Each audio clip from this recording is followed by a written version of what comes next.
రాజమండ్రి లాలా చెరువు చౌడేశ్వర నగర్ ప్రాంతంలో గత 4-5 రోజులుగా సడన్ గా ప్రజలు తీవ్రమైన అస్వస్థతకు గురయ్యి కిడ్నీలు వైఫల్యం చెంది ఇప్పటికి 2 చనిపోయారని చెప్పి జిల్లా వైద్య ఆరోగ్య శాఖ ధృవీకరించారు. దాదాపు 12 మంది పైబడి ప్రైవేట్ ఆసుపత్రుల్లో చికిత్స పొందుతున్నారనేటువంటిది ప్రభుత్వ వైద్య ఆరోగ్య శాఖ లెక్కల ద్వారా చెప్తా ఉన్నారు.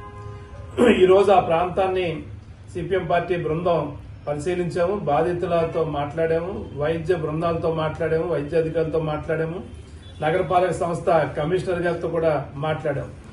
ఈ కేసులు అక్కడికి వచ్చినటువంటి కేసులు వస్తున్నటువంటి కేసులు పరిశీలన చేస్తే వైద్య ఆరోగ్య శాఖ కానీ నగరపాలక సంస్థ కానీ జిల్లా కలెక్టర్ గారు కానీ పాలు కల్తీ జరిగేటువంటి దాన్ని ప్రాథమిక నిర్ధారణకు వచ్చి దాని చుట్టూ పరిశీలన, దాని చుట్టూ ఇతర వైద్య సహాయాలు అందిస్తా ఉన్నారు.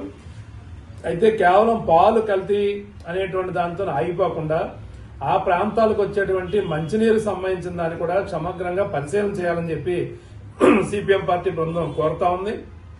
దాంతో పాటు ఇంకా ఇతర కారణాలు ఏమైనా ఉన్నాయేమో కూడా పరిశీలన చేయాల్సినటువంటి అవసరం కూడా ఉంది అని చెప్పి కోరుతా ఉన్నాము.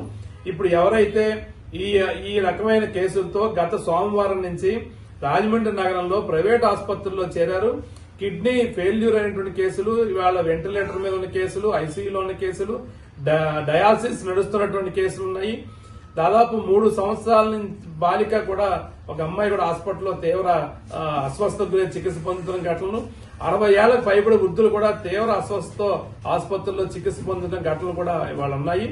అందుకని ఈ ప్రైవేట్ ఆసుపత్రుల్లో చేరినటువంటి ఈ వ్యాధితో ఉన్నటువంటి బాధితులు ఎవరైతున్నారో వీళ్ళందరినీ ప్రభుత్వమే ఉచిత వైద్యం అందించాలని చెప్పి కూడా సిపిఎం డిమాండ్ చేస్తా ఉంది. చనిపోయినటువంటి కుటుంబాలకి, బాధితుల కుటుంబాలకి ప్రభుత్వం ఆదుకోవాలి, 10 లక్షల పైబడి నష్టపరిహారం అందించాలని చెప్పి కూడా సిపిఎం పార్టీ కోరుతా ఉంది. తక్షణమే ఇవాళ లాలా చెరువు, చౌడేశ్వర నగరు, దాంతో పాటు సుబ్బారావుపేట, నారాయణపురం ఆ ప్రాంతాలు ఆనుకున్నటువంటి 51, 49, 48, 47 డివిజన్లు ఏవైతే ఉన్నాయో ఆ అన్ని డివిజన్లలోని మంచినీటి సరఫరా మీద ప్రభుత్వం నిఘా పెట్టాలి. ఆ ఏరియాల్లో ఇట్లాంటి లక్షణాలు ఏవైతే ఉన్నాయో వాటి మీద స్క్రీనింగ్ టెస్టులు చేయాలి.